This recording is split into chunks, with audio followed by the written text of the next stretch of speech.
Welcome back, everybody. Welcome back to the Canyon. Welcome back to, we're at it again. We're coming from the Workbench, Vol.16, Episode 2.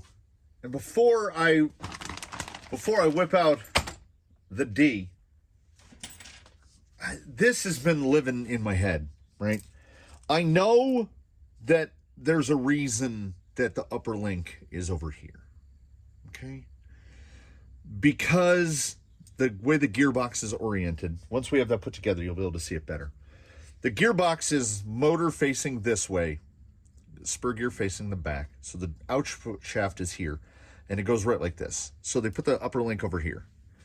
But if you have a panhard attachment over here, you generally want this link to attach over there. Because I think this is going to fork with the geometry a bit. But, like I said last time through, I don't want to second guess engineers.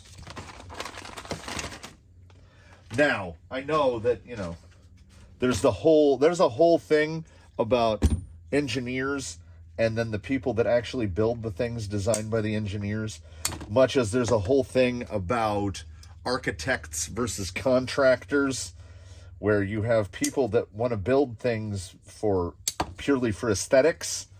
That would be architects. And then you have people that tend to build things purely for functionality, and that would be engineers. And there are times when realities, there's so much fiber reinforcement in this. Realities get in the way.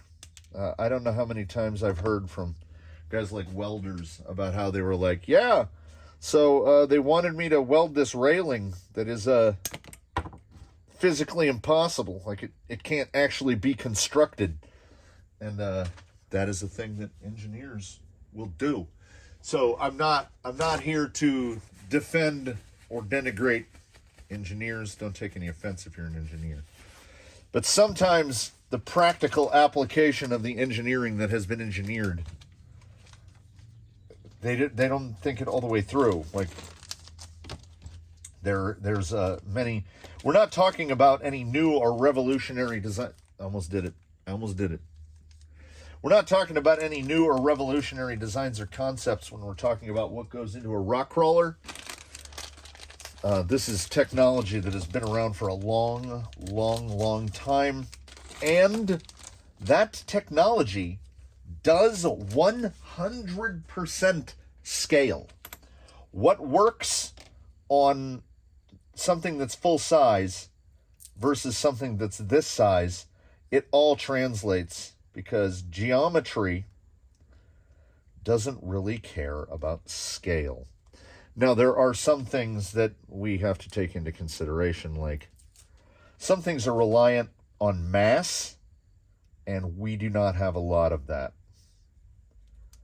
So the way that we have to do things like compute leverages, like for link geometries, there are some little takeaways that don't 100% translate. They translate mostly pin. Okay, we've got that one and that one. So we have two plastic spacers. I'm gonna do my do, and I'm going to make an effort here. Oh, this is a definite thread lockable moment. And usually I would use my purple. I would get out my reel, get out my purple. But like I say, we're going out of the box. Also, I've never had an issue, and I'm running a number of gearboxes either similar or identical to this. But when you're putting a main member together here, I mean, that's a small screw, everybody. That is not a big screw. And that screw is taking some load. As such, to my knowledge, I've never broken one. But we keep getting more powerful. The motors and the battery systems are getting just ridiculous. I was just talking about this, about servos, to someone very recently, that we are still using Futaba spline. 25 spline, 5 point, whatever odd millimeter it is. Futaba spline comes from an era where the optional high torque servo made like 150 ounces. We now have servos that make 1,000 ounces, and we're stripping out servo horns like it's a game. So I'm just saying, we might. Oh, but why though? But why though? I mean, you could make that a bearing. No, we're just gonna make it a little plastic thing. Or you could make the gear so that the hole in the middle of the gear is just a little small hole. No, we're not going to do that either. And that is a, oh my. I don't know where that goes yet because I haven't read. Oh, now I see it. Ooh. Again, throwbacks. So we're still running things like Futaba splines. And by the very same token, we have got, where'd that pin go? I stood it up. Let's mock this in place. It's a 3-gear. I mean, it dates back a long time. So here's your top shaft, and here is the pin through which all the power is passed. Let's see. Let me rifle the manual. That is a 1.5 by 8 millimeter pin. So all of the power of the entire system must travel through a pin so small I can barely hold on to it. This is why, and I have examples of note. Let me dig.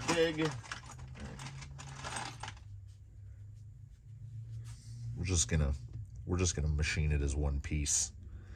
No pin to snap. Any of the lay shafts that you remove, dig. I know I saw one in here. Any of the lay shafts from an Amazon Dig gearbox, same thing. They were initially sold with a pin, and now it's a gear on a shaft, because that's a lot more difficult to break. Something else is going to go before that. But a 1.5 millimeter pin is not a particularly sturdy friend. Ugh. And it's this kind, where we've got to slide the gear down, then put the pin on, then slide the gear up. That's a little fella. Oh, it's worse than that. I haven't put together an axial plastic case in a while. Basically, I tend to build from the bottom up, and with these axial full plastic, very heavily fiber reinforced boxes, you have to build from the top down. We get that gear in, and then you will see that inserts like that, and it will go all the way in, because it goes all the way in. We have a single top support bearing. We have a single top support bearing. So that thing is really hanging out there in open space. Then you drop the gear down. Then you put the pin in. It's so small, it goes under my fingernail, and I almost lose the pin. Then we put the pin into the gear, which I've already done 3 times now. And then see, it pulls it all together like that. And then we'll stick the bearing on the back of this so that it can't all fall apart on me, because I wanna grease it. We're really gonna splooge it. And we'll put the middle in. Idler. if you want to call it by its name. Let's go ham on this. Then the lower goes in, and we'll go right here, because I don't want to take this gearbox apart. That is plenty glooped. See how much squeezes out. It is nice to see a thing I like to call no shims. No shims is a place I like to live. I also do like how this thing is just constructed with 4 M3 by 12 flatheads. We don't have like crazy long screws that have to pass all the way through and attach to a plate, anything like that. What I don't like is, well, okay. So we're all, and I'm making a broad assumption here by saying that we're all pretty much familiar with what a motor plate looks like. In that, back to the same bin. Here's the motor plate from an Amazon Dig Box, right? And these are actually pretty beefy in that kind of 4mm range. Here is, it's about the same. Here is a takeoff from a Stealth box, right? That's what we're typically looking at. Now see, because this thing is molded plastic, much like how Traxxas used to do, there is a recess for the screw head, but I mean, look at the thickness of this thing. It's got to be 6-7 millimeters thick. And then once it all goes together, it is a big tank of a fella. It takes you back. It has a real 80s feel to it. But we're going to run it, because unless for some reason the wild hair appears and tells me put dig on it, this is how we're going to go. And there's nothing fancy going on here. And then we go spring, and then we go nut. I don't think they have any additional pieces. Nope. Sometimes guys will have a washer that goes between the lock nut and the spring for the slipper. And here's another pro tip. A lot of people sell things called slipper eliminators to eliminate the slipping action. You know what else is a slipper eliminator? Just keep going. Just keep going. Just keep going. I gotta just keep going. I wasn't holding the gear tight enough. Now, it's not sexy, because the spring will get a little, that spring's sitting pretty straight. It's got a little wongus to it. But that slipper is effectively eliminated.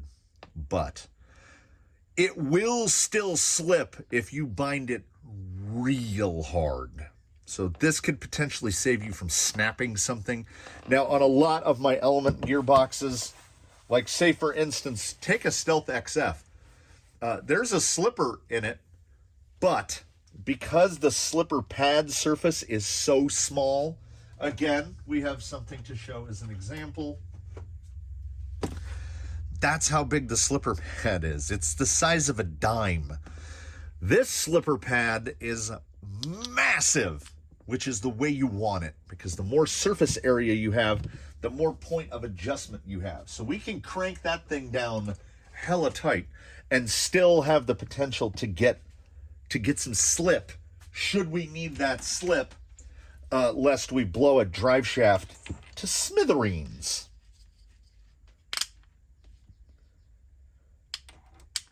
Oh, that's nice. It's very nice. Now I've got questions. Oh, never mind. The questions are gone. I run either the Element has those stock hex pieces, because Associated's been running those hexagonal slipper pads forever. So Element has gone to those like plastic hex that replaces where the slipper pads would go. Now for those, I have bought a number of the factory team option ones that are aluminum. Not because I'm a snooty snoot against the plastic. I'm fine with plastic for a lot of things. A plastic shock body is not the end of the world. I replace them because the plastic ones come off of a sprue tree, and when you rotate them, you will notice somewhat quickly that they're not super round. You can get lucky and have some that are pretty good, but in my experience, for the most part, they are round-ish. Why did I tighten these down too far? Why can't I can't touch. Yes, I tightened them down too far. I want to say you might be able to get a 12 on here. It comes with a 13. It comes geared 1356, which honestly, with that could take some shims on the inside. So it comes 1356 with the motor that's going on here. That is genuinely probably going to be undergeared. This thing is probably going to... we've got a 20-turn 5-slot is what's going on here, which is going to be real slow. I think the kV equivalent on this particular motor is something like 800 kV, something like that. This is a slow, smooth, absolute torque monster. So it's the only 5-slot motor in the world that I like. So I figured give this guy an advantage. Oh, I just realized this guy was never soldered up for a direct power, so I got to put a JST on there. But yeah, building a gearbox is an episode in nothing. And you just pause for a few moments to think at length about the fact that they use they're still using a 1.5 millimeter pin, which is what Traxxas has been doing like since the 1980s.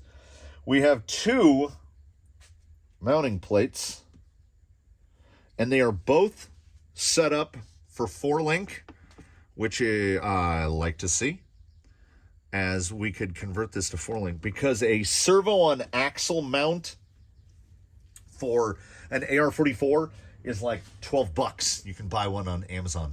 So going to servo on axle is no problem. This guy is most likely going to stay chassis mounted steering, because I have, again, now we're going to trend into a little bit of snootiness. I feel, at least on some level, that servo on axles, it's kind of cheating. Like, it takes a lot of tuning out of your hands. You don't have to futz with nearly as much stuff. I also don't have a problem with these drive shafts, despite the fact that they're plastic on plastic on plastic on plastic on plastic. They have metal where the metal needs to be, and that's fine. You can also go out and blow money, should you feel so inclined. I know it's not Triel, it's the other guys. Samix. I know that Samix makes brass and aluminum. Again, if you're building an axial, which is what I'm building right now, you can easily build an axial with no axial parts in it. None. Because you can get an alloy case gearbox that does the exact same thing as this one does for, like, I've seen them for $15. Now, these gears are almost certainly sintered, I doubt, or at the best cast. But we are certainly not encountering machine gears in this gearbox, and that's fine, because I'm not a person that would ever say irregardless. Regardless, these being cast or sintered, they are still going to, 9 times out of 10, be of a quality to superior to what you are going to obtain from Amazon. I lost my words there. Now, you'll notice we've got a variety of drive shaft halvesies because they're to combine for the 3 wheelbases that you could build this thing for. So I know that we do not need these because those are for the 11.4. And very straightforward, very easy stuff. What did I do when we conclude? I was going to say, I just used this. This is a thread lock point right here.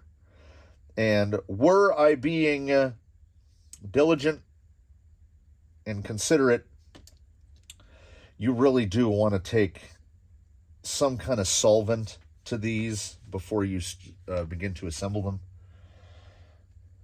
because the thread lock will not work as good as the thread lock could work screwed into these things with whatever juice was left on them from when they were manufactured. But I like to say I can afford to be lazy because I've only had like 3 or 4 of these fall apart on me. And I haven't had any of them fall apart catastrophically. I have seen imagery of people who have had them fall apart catastrophically, to where the first thing a drive shaft does where it's attached to the gearbox, when the other end falls out, so this part, now the screw has backed out and it has fallen out, and now the gearbox is holding on to basically this, is it wants to try to turn 90 degrees and spin like a propeller, but there tends to be, I don't know, stuff. There tends to be stuff in the way, and our motors, as I said, they make a good amount of torque, and you have the opportunity to for something to self-disassemble on you. I have so far avoided that level of tragedy, so I still fly by the seat of my pants. I'm not saying that I've built a couple drive shafts, but they're all the same. They're all the same. There's nothing special or unique about any of these universal type joints. The only the solitary difference that I would mention would be the Traxxas drive shafts seem to be specifically engineered to limit travel. Like a Traxxas drive shaft has a very limited, like this angle. The angle that it can achieve there is much smaller than what these can achieve. These guys will get about 45. Traxxas can get to about 30 degrees. Traxxas can get away with this because their gearbox design uses a very small main gear so that the output shaft is very close to the bottom of the gearbox. They effectively have an LCG gearbox. So they figure, we can counter this by having, we don't need a drive shaft with a huge amount of deflection. And by building a drive shaft that doesn't have a huge amount of deflection, like their end pieces are beefier than everyone else's. So Traxxas is sticking to their strengths, which is building things over tanky. Like the gears in this thing are practically puny compared to what's in, say, a TRX-4, which most of it is ridiculously overbuilt anyway. Let's hope.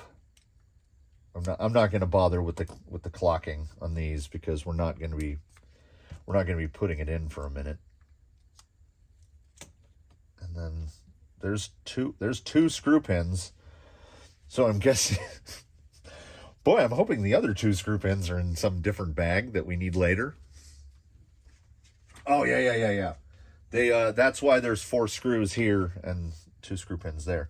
They want us to physically attach them all. This. Is that right? That is right. That is right.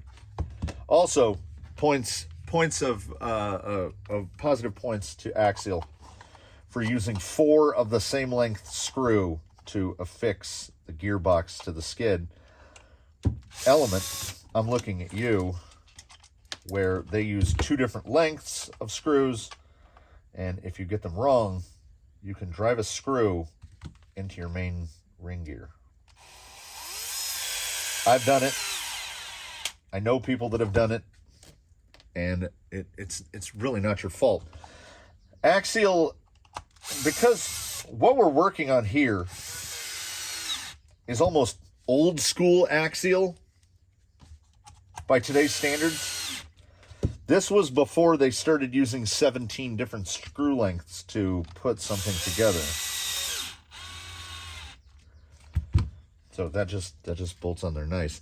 Now, I don't know why they want us to put the drive shafts on now, because they're just going to fall apart. That's what drive shafts do. And I put the gear cover on, so I have to get like a wrench to rotate this to where I can see the pin. There's quite a bit of resistance on that little fella. But we will, you know what? Somebody smarter than me. It's not hard to do. It's not hard to do. And see, I remembered that the spur gear faces the back. So I'm 50% confident that I just put the right drive shaft on the right side. We'll find out. We'll find out in short order. Yeah, that motor has got a lot of grunt on it. It's one of those things. I mean, I'm effectively not recommending brushed systems to anyone anymore at this point, as I consider the Fusion SE to have, it's kind of killed brushed, unless you and things like the Rhino exist and $20 to $30 outrunners. So you really either have to want brushed, or you've got, like myself, you've got a box full of brushed systems just lying around. This was never even, that's what we do. We turn off the lights and we walk away. They have a bunch of little attachment pieces. I can give you a gander. They have a bunch of little attachment pieces that are like spacers. I have some of these in a box, and I always wondered what they were for. So there's all these holes in here. You see these little guys right here? Well, better from the side. There you go. You can put these in to like act as spacers, because if you're running a thinner pack, it would be off to one side, so you can put these little adjustable spacers in. I won't be using any of them because this guy actually fits pretty good right up there. Biggest case scenario, if we do stick to this, is I will cut here to clear this wire a little better, and then right there, before we cut this off, I will drill a hole and put one of those little fingers at the back to hold the battery in, so that I don't have to worry about the battery sliding around. Like if I was going to do foam, if I was going to do a spacer, I would take like craft foam and put it on this side, the sticky back Joanne foam. That way the battery sits more towards the center line. More weight towards the center line, mo better. So the servo, we're all ready to cutting some more pieces off the trees. We need this guy. I have never been a fan of this, but again, it doesn't seem to have actually caused any sorts of issues. Now I'm looking for a part. It's not on there. It's not on there. It's not on there. It's not on there. Looks like they want to. There's the plastic kit horn. Looks like a normal like 24 millimeter length Amazon horn, which is what we will employ. Is it on here? No. So people don't just think I'm a flailing. Yeah, open bag F, which we did last time. That. I don't see that thing anywhere. I don't think it's 100% necessary, but at the same time, oh, that image is not helpful. That image is helpful. It's got a little Jengus on it. All right, so I'm looking for a piece with a little Jengus on it. I still don't see it. I feel like I'm losing my mind. Okay. All right, let's do this. It's not on there. It's not on there. It's not on any of these. These came with the shock parts on them. There's the spacer, bumper mount, things to hold LEDs. It's not on there. I'm gonna have to go to the box. Did I throw a sprue away with it on it? In what is like an NBA professional level of juke bag I. Like I thought I'd gone mad, fam.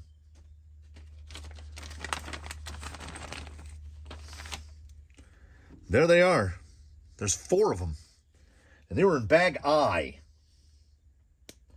At no point was that thing like, oh, Chief, it's in bag I. Just go get it. It was just like, here's the part. Boy, now we've got a selection. But if I recall correctly, it has been a minute since I looked. Yes.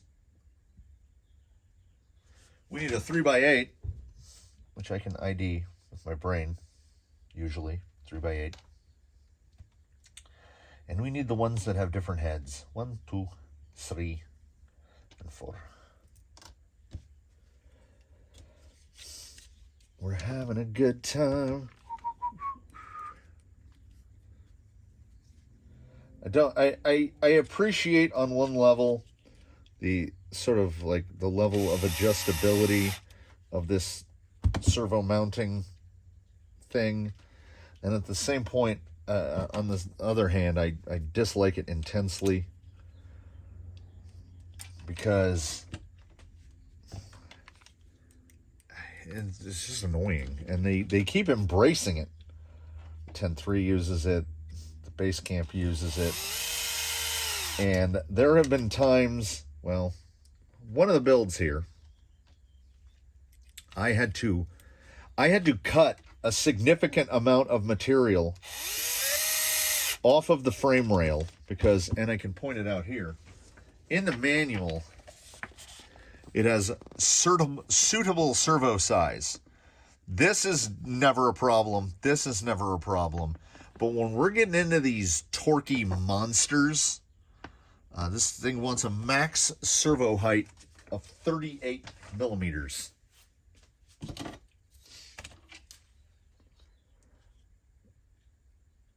This guy is, I'd call it 40, maybe 41.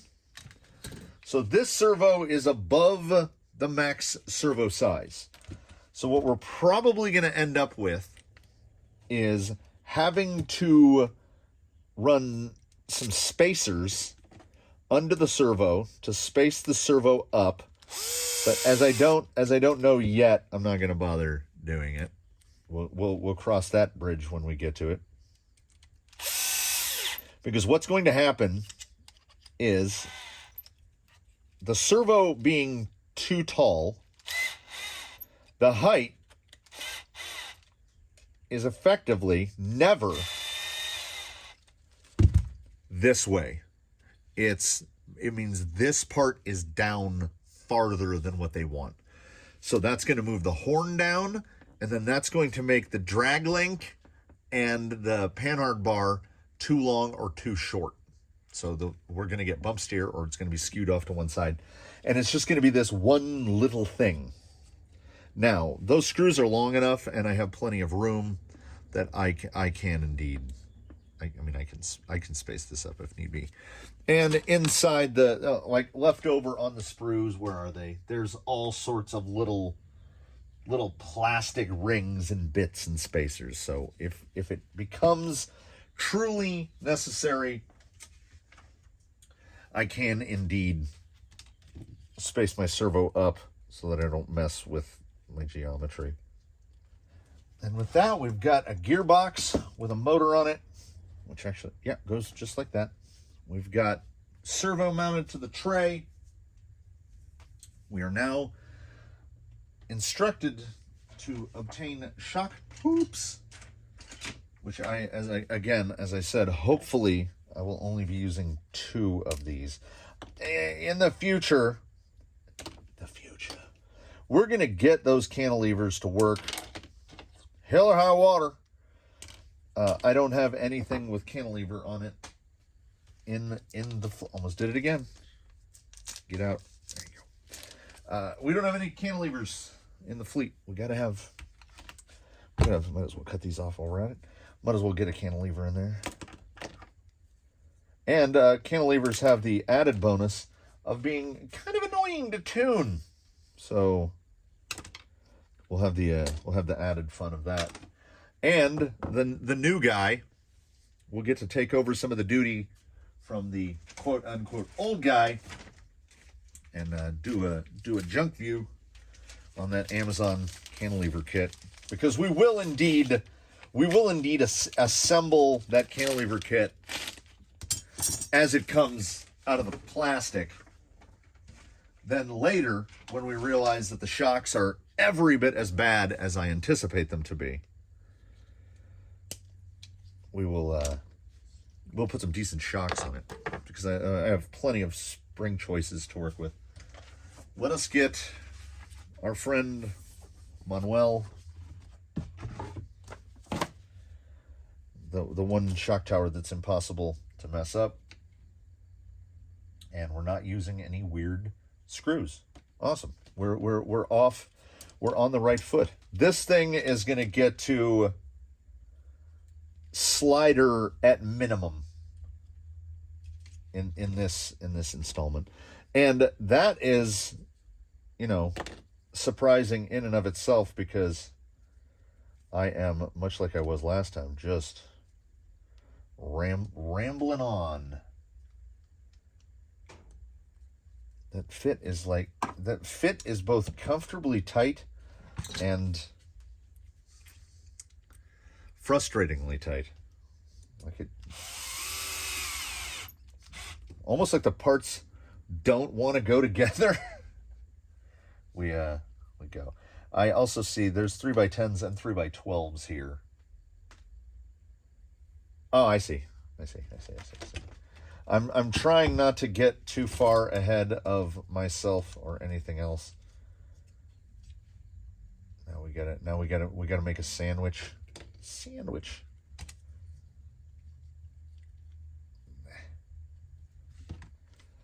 The curve. Ask me how I feel about the curve. That instead, like we've got that arc.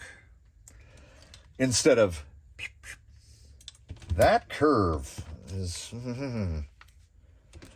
on it's unnecessary, and it makes things happen. I hope that. This is nice though. That wire is nicely, and it's not pinched. We can move it easily, but it's nicely contained there. That's nice.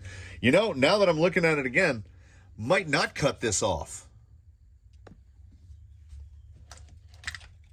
No, we're going to leave that on there. We're going full electronics tray, because I was looking at,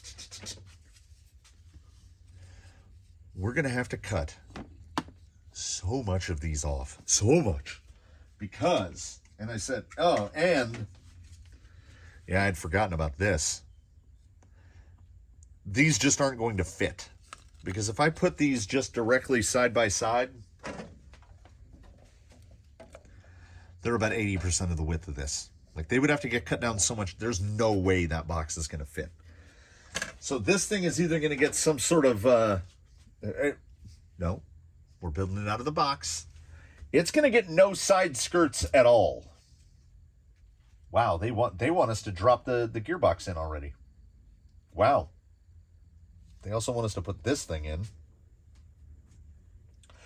Oh, that's the support.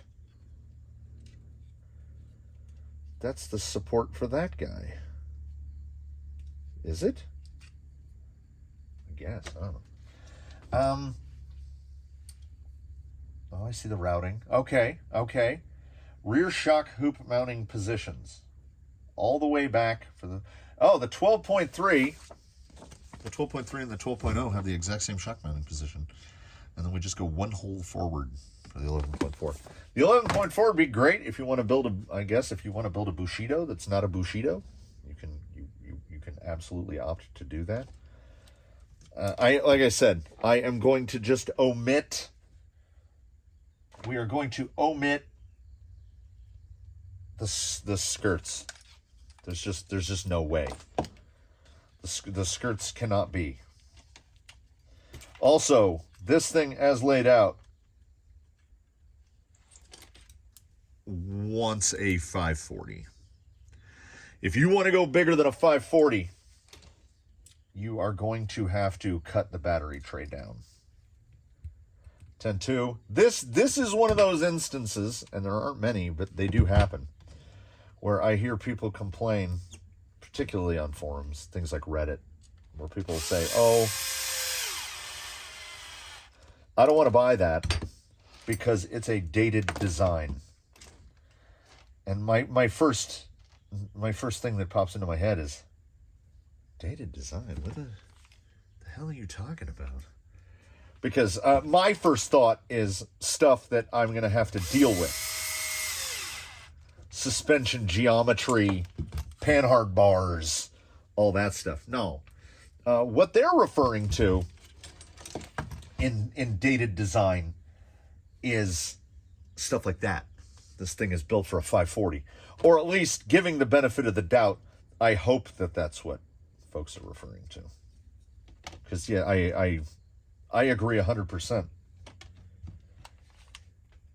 146, 12 millimeter. And it doesn't matter. Absolutely does not matter. Yeah, I'm going to mount these. I think I'm going to mount these shock towers backwards so I can get a little bit more lay down on the shock will be leaned forward a little bit. Because I have absolutely no intention of using body mounts in the rear. Further, I hope to only be using these shock towers for at least a run. We'll get a run out of them. But the goal is cantilever and the body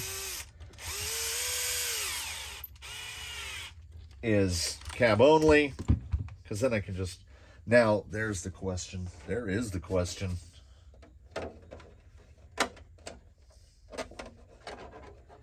Yeah, we are going to run it as it comes, and then we are going to we're going to start cutting stuff. Because I already feel like the body is going to be, the body's too short. The gearbox is going to be sticking out of the back of the body. Annoying. So this is more dated design stuff, I would guess. Also, were I free to run about willy-nilly and not pay attention, there are certain things, like, why would you use just the one per side? So unless I'm reading this wrong, nope, that is correct. There's one screw on either side that they put a 2.6. Is there a smaller hole in the skirt?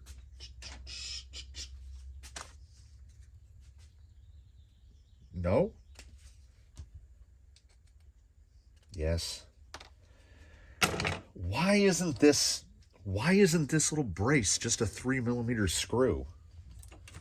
I mean, I guarantee you, should we retain this full electronics tray and stay with it as it is, this will be a 3mm screw.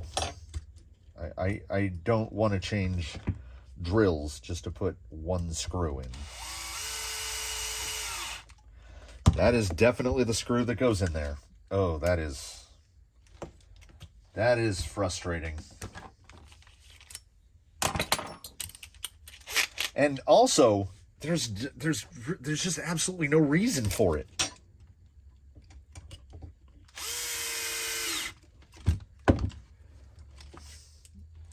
Ooh, that is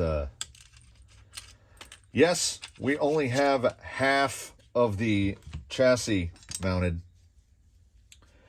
but boy, is that thing flimsy. Like real flimsy.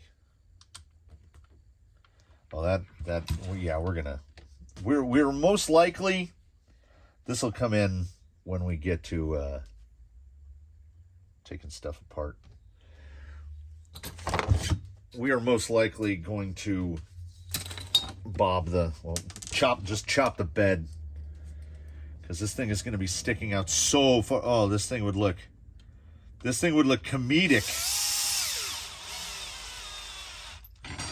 with the 11.4 wheelbase, because they only take the wheelbase off the back. So the shock tower moves forward a little bit, and there's actually one more hole. You could go shorter than 11.4. They just don't give you the stuff to do it. And your drive shaft would then be way too long. Anyway.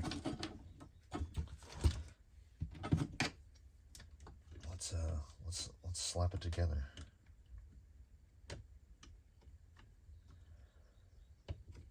They don't have any sort of prescribed start here, finish here. So we'll start in the front and work our way back.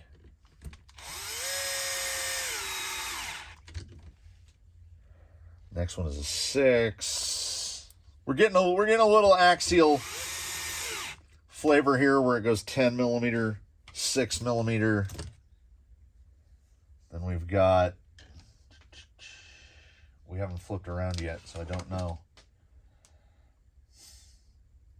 12s for the rear shock tower, 10s for the front shock towers, despite the fact that the shock towers are the same shock towers.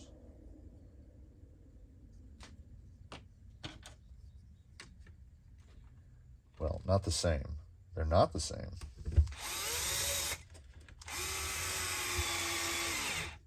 There is a determined difference between the front shock tower and the rear shock tower.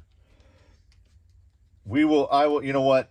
Even if I have to cut this camera and sit down and put these screws in, we're going to get axles under this thing and have it sit on wheels. It's not going to be moving. It won't be mobile, but we'll get it put together, because I got to bolt shocks to it, but they're built. I got to bolt axles to it. They're already built.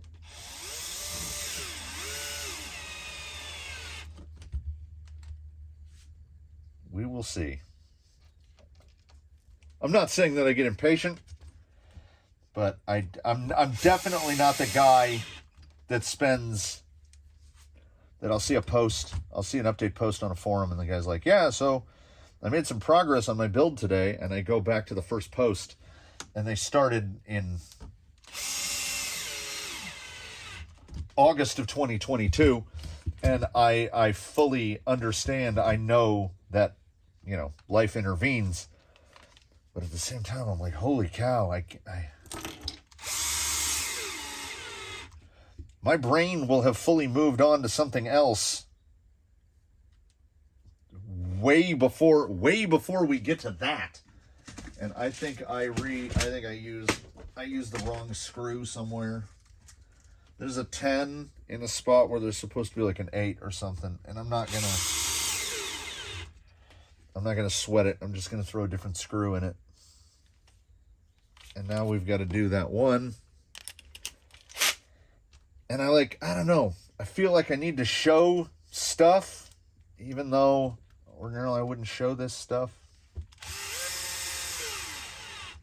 it kind of goes back to what we began with, which is this is something that genuinely is not that difficult. It really isn't. These are, much like myself, these are very simple creatures.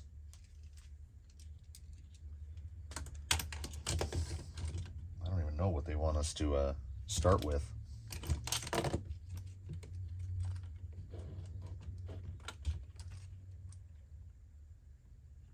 They are clocked correctly now. So let's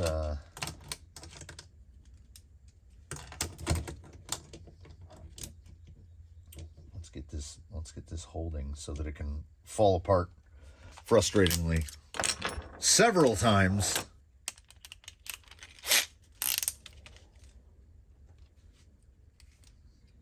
But I am curious to see I want to see the clearance on the links.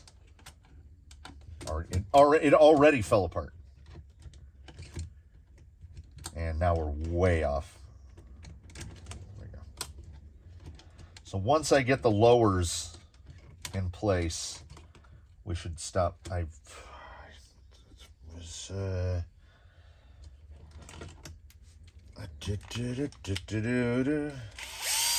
You've done it again. So no, we're not going to do that.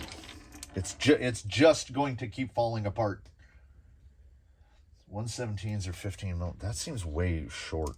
But you know what? Again, let's leave our second guessing for later. It did not want to line up.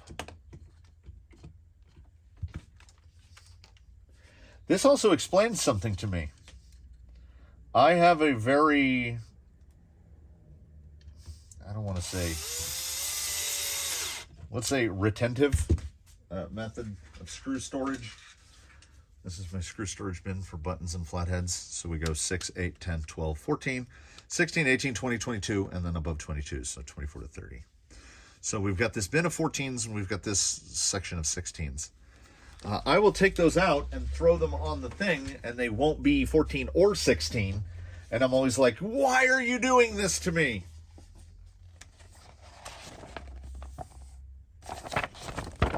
It's on this page. AXA 117 M3 by 15 millimeter. Well, there you go. There you go. That's exactly why that happens, because I have a bunch of 15 millimeter screws in there, which are neither 14 nor 16. It's funny how math works. 14, 16, and 15, almost like they're different numbers. There's a bit of burring in there that I could have probably cleaned out. But we're not building a piano.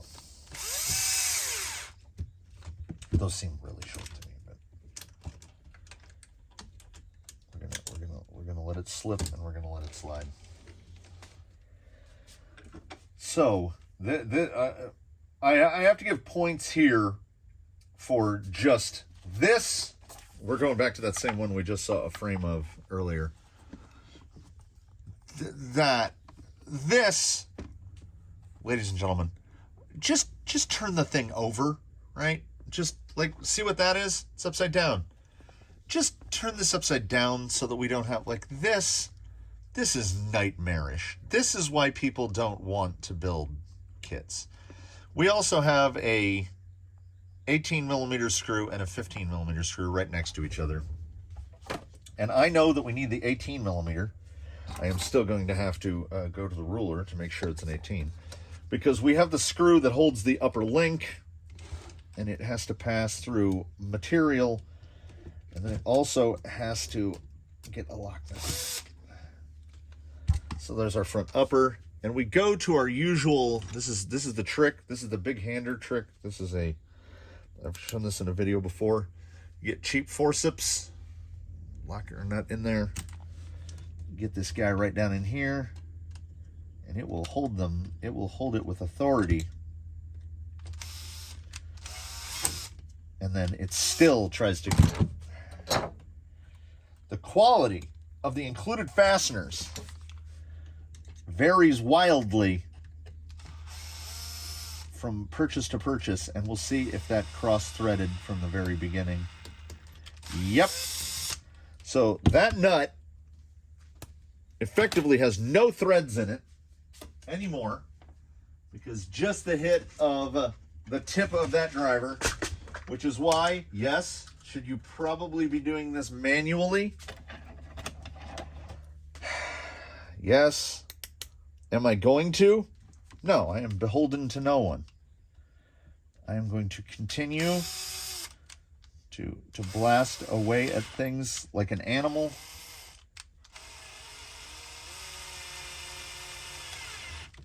Ooh, not too tight. I almost forgot about the existence of plastic hollow balls. Now, we can put the drive shaft on. Now that we can't see it, we can put the drive shaft on. I am committed. At this point, I am committed to a roller. And that's where we're gonna get. Oh, I was like, please let me successfully get that panhard bar under there.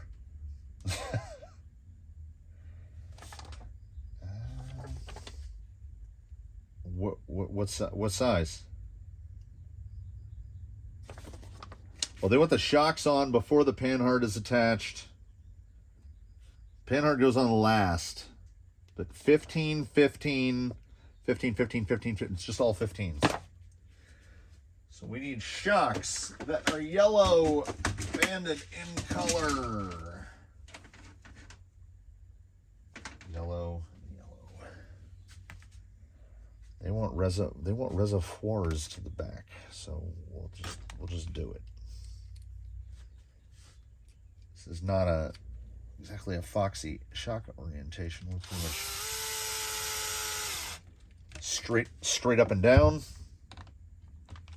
I do like 15s for everything. I don't like 15s as a thing, because I order all of my surplus fasteners on the Master car, and to my knowledge, 15 is not a thing. They are sold in even numbered increments.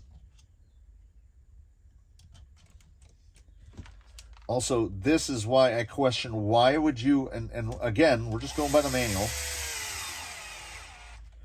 but why would you do the shocks before you do the panhard and the drag link? Because without the panhard and the drag link attached, everything is just flopping around. Like if I pick this up, the drive shaft is going to detach, and I don't want the drive shaft to detach again.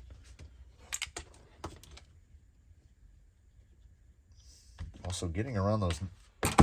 Oh yeah, this will come up later, and I will mention it. The KYX knuckles do have a drawback that is absolute. I mean, it falls into the category of absolute drawback. They are so enormous that getting to that shock bolt, getting to that lower shock bolt once those things are installed is close enough as to be impossible. You have to basically I generally just take the kingpins out and take the whole knuckle off, because they're so big. You don't know how many times I've actually bolted the steer link to the panhard mount, because there's no way. All right. I mentioned this before. It's going to be a roller. I'm going to throw wheels on it, but we're not going to be, after the axle's on. But this is definitely going heavily into the Y-axial says 38 millimeter servo height. And this one's like 41. Look where the output spline is relative to the panhard bar. And I mean, that's uncompressed. There's no way. No horn on earth is going to fit there. We need that space. And this is a thing where, like, axial Y, okay? If you take this servo and move it either forward 15 millimeters or backward 15 millimeters, it's no longer a problem, right? Move it way forward, move it way back, flip it around and use a long horn. You don't want the panhard bar is effectively directly under that spline. Bump steer is fairly typical, and at ride height, I think we're probably we're reasonably centered, reasonably. The whole front axle is shifted to the driver's side. I'll call that 35, and then I'll call that. It's maybe 2 millimeters, but still. Well, when you're at full droop, let's see how much sway we've got. Yeah, we're at like just under 40. I'll call it 39. And this side is at 33. So we've got between 4 and 6 millimeters of axle swing under compression, which is going to be bump steer. Let me see how this is going to line up. That looks like it's going to be close, but again, it looks like it's about 2 millimeters too long. Now, when I space the servo up a little bit, yeah, you can really see that thing swing. Like, we can see the attitude on the shocks. This shock is pointing that way. That shock is basically just past pure vertical. And then under full compression, it swings way over, and now this shock is kicking out that way. Front end geometry is not easy, and why these guys continually put the panhard link directly under the output spline of the servo. Like, when you're setting this up, determine where your panhard link needs to go. Panhard link wants to be parallel to the axle. It is parallel to the axle. We want our steering drag link to be parallel to the panhard link. It starts off in a parallel position. They have all the option in the world. They can put that servo wherever they want to put it, and they put it to where the output spline is directly over the panhard bar. So if you're trying to add more compression or droop, like, also here's a panhard bar test that I can only tell you how it feels. This feels fantastic because you see we're closing this triangle. This side feels less fantastic because this is a triangle. Ignore this link. This is a triangle. This is a triangle. We're closing this triangle. When you get to right there, the pressure required really ramps up. Whereas this is just linear all the way through because we're closing the triangle. And then also, when this triangle closes, there's another triangle being formed back here by the upper link. That upper link is just rolling to go this way. But to go this way, you see it swinging. You see the link actually move. So that could be remedied with something as simple as flipping the gearbox around so that the output is on that side and then flipping the upper link over to this side. We will see, because genuinely, as I mentioned earlier, the panhard bar chassis attachment is almost always on the left-hand side. The HPI Venture, they wanted to copy Toyota, so it actually goes the opposite way. The axle mount on the panhard is over here. But on these, now, like, if the panhard was flipped to match this, we wouldn't have any steering link problem, but then you'd have to move the steering link to the other side of the track. It doesn't work. It doesn't work. So we're gonna let it go, and we're gonna do it as it's done. Also, we get on straight compression, we get axle strike on the panhard well before the suspension is fully compressed. It's not optimal, but that direct straight down, and these springs are crazy. That direct straight down compression is not something that we really do. We need more of this. So here's what I'm going to do. I'm going to put the rear axle on. I'm going to find the bag with the wheel hexes on it. We're going to throw the tires on it because I've got to do some little fiddly stuff. And then we're going to outro this. And then in the next one, in episode 3, we're going to get to do our test wheel, which I have very low anticipation for because we've got correctable geometry problems. We've got springs that are too stiff for anything. Even if you were running a 5,000 hard case, that spring is too stiff. I'm going to get the other axle, the rest of the springs. We're going to bolt some wheels on, and then I'm going to bid you adieu for the day. I'm genuinely curious as to what that washer is for. Maybe I'll find out. I'll see you in what is to you a matter of seconds. I think we've arrived at something that is decidedly in the spirit of the anti-RTR. But at the same time, by the same token, this is going to offer many of the same problems as the RTR. In that building from this raw builder's kit, there's a lot. There are no more problems than would present themselves with a typical RTR. The spring rates on this vehicle are insane. We are fitting it with the deep Injoras, which I mentioned before, Canyon Trails, double buns. These are a full kilo of wheelos. We're at 1,000, if memory serves, 1,038 grams for the wheel tire insert combo, which has got to be pretty close to what the whole rig weighs.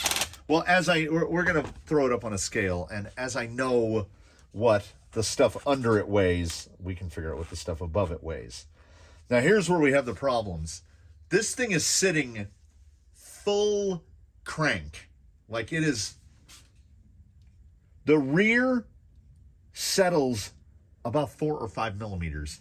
The front, honestly, there might be 1 millimeter of compression in the front. This vehicle should sit,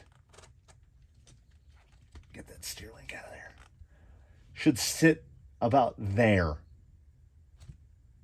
I believe that it said that these are 98 millimeter shocks.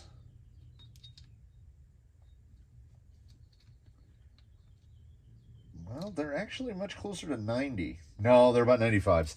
They might indeed be 98. They might be 98 millimeter overall. So they're a bit over 90. They're way too long. That thing is sitting aggressively high. Clearance under the center skid, 3 full inches.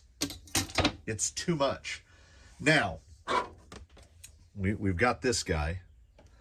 And something is going to have to happen. The only weight that is going to be added to this thing between now and when it's done, we're going to put a bumper on it. It is clearly not going to be this one. That's a bit huge. This body wants to sit right about there. And as you can see, the front of the chassis is way out there.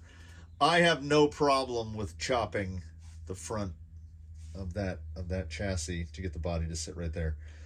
And then most likely when it gets its little flatbed made for it in that somewhat near future. And like, look how much further this body can sit down. We only need to clear the top of the battery. And like, look how high up that is. So this body can come down another full inch. And it looks like it will run with the gearbox in this configuration. So good. I would prefer not to have to flip it around because then you have to cut the little tray for sure. And I kind of like the idea of all the electronics just being in that little straight tray there. This should fit. We will start, well, it's set on pounds, so we will start with pounds.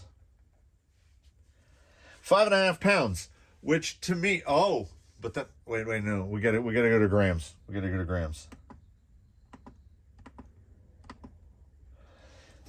2,479. And if you'll remember, the wheel tire insert combo weighs 1,038. So this vehicle is 1,300 grams. I'm trying to do the math, but I can't. Because I wanted to get sprung to unsprung ratio. We're already down to 1960. I wanted to get the sprung to unsprung ratio into a crazy place. So plus or minus 10%, we are at what this thing is going to weigh. Like, we have to add a receiver to it. That's not heavy. Yeah, 1438, which is 3.1 pounds. So the rig is 3 pounds. We're going to add, yeah, we'll go around that 10%. So from 5.5, it's going to be under 6 because we're going to be cutting and cutting. But we're not going to be taking any weight off of this.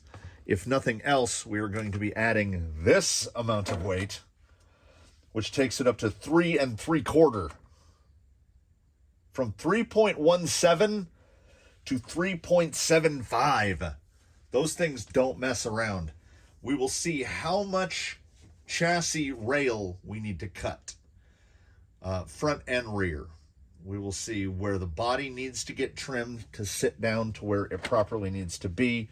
There is every possibility that we will omit the gear cover and, if necessary, trim some off of the top shaft so that we can get the body a little bit further forward. I would like the body right about there. That way we know it will clear the mechanism up here at the front, because I don't want to cut this. I don't want to cut it back too far. I would prefer to only have to cut it to this second hole right here, and then we can just do a welded bar with hoop, with stinger, and just run that as the bumper. We might actually have to cut a little bit off of here to clear that. There's a lot of questions right now as to how this is going to come out. But we are, optimally the body, the rails would be chopped all the way back there. I need a bumper in the front, even if it's just for a handle. The springs are not going to work. The oil is not going to work. We will see. It's going to get wheeled in this configuration. I'll get body mounts, and I'll get this fitted. I've got to figure out what I'm going to do about a rear body mount. I usually run a bar across. I've got some extra chassis bits, if I can find the bin that they're in. I've got some aluminum side pieces. I've got these. These might be the guy. Yep. Those are the guys. These little guys. I will slap these on so that I can, to give me a platform to mount the body in the rear. I have like a French cleat idea, but that might be a little more fabrication than I want to go into. But we need to at least get the body set in place, and by we I mean me, so that we can get this thing rolling. The thing I like about this the most is all the electronics. So the receiver will go right there, and then it'll just be all these wires just all bundled together. And I think it'll be good. I think it's going to be good. You can kind of, let's see if we can get a feel for the drivetrain.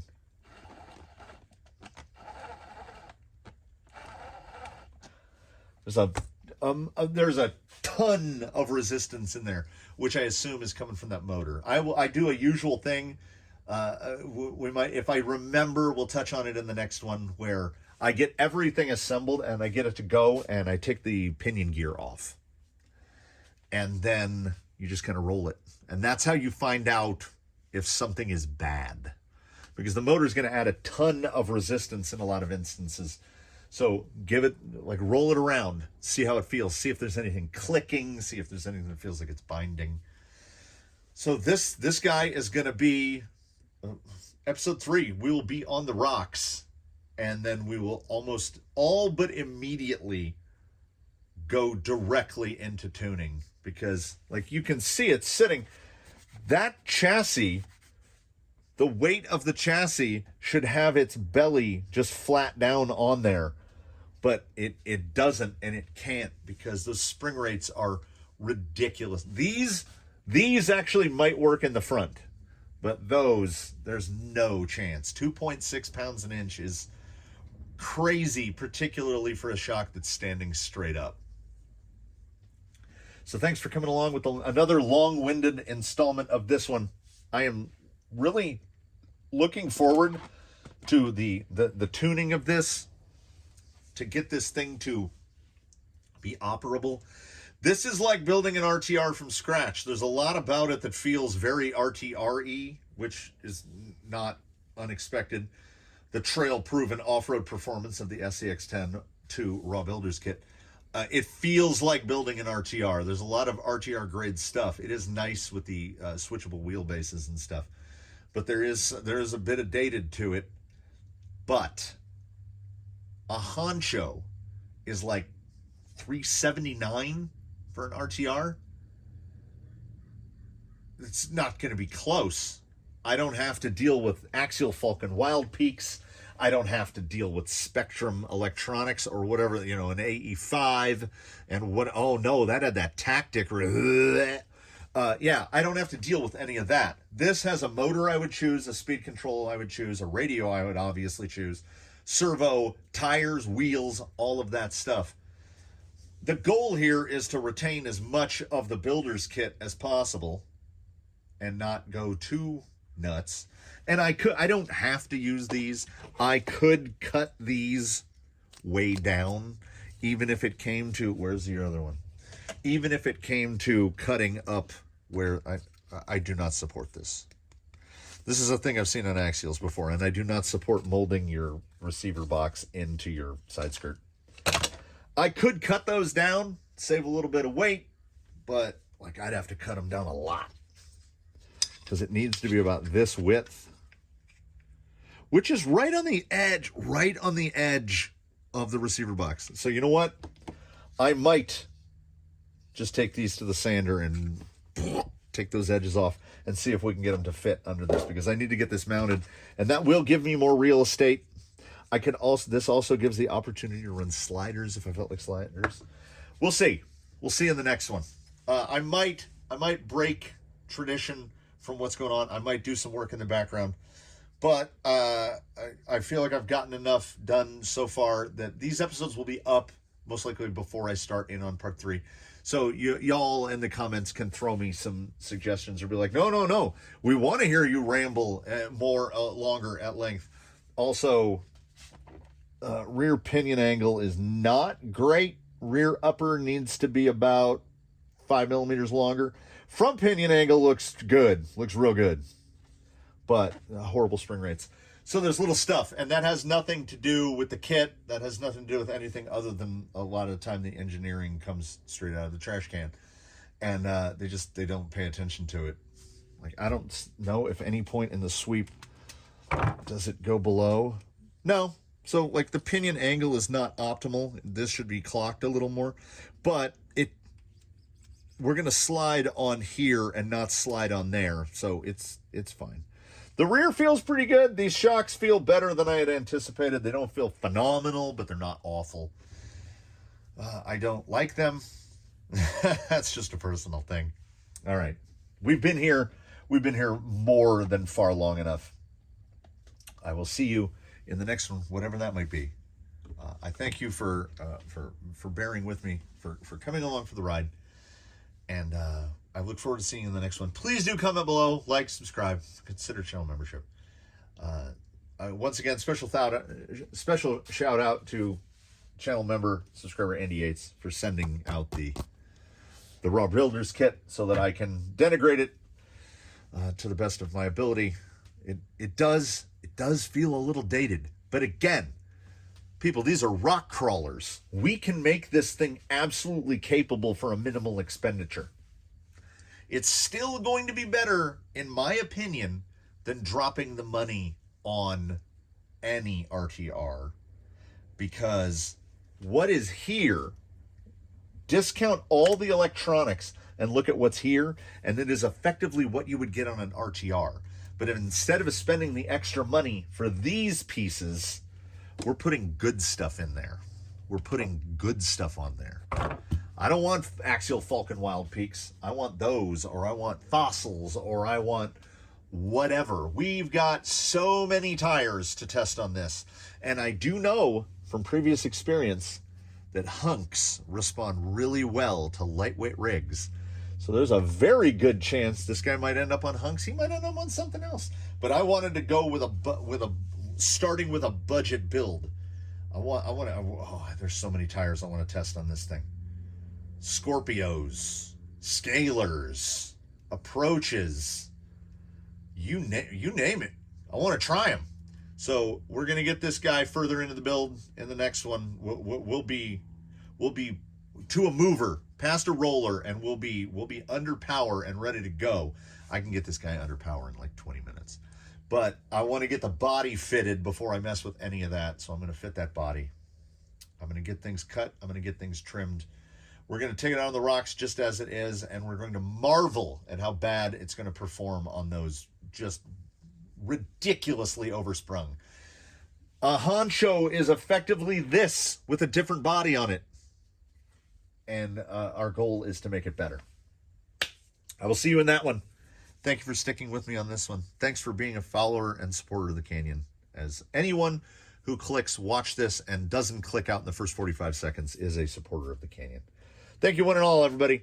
In between now and when we meet again, do your absolute very best. Have a good one, everybody. We will see you in the next one, whatever that may be.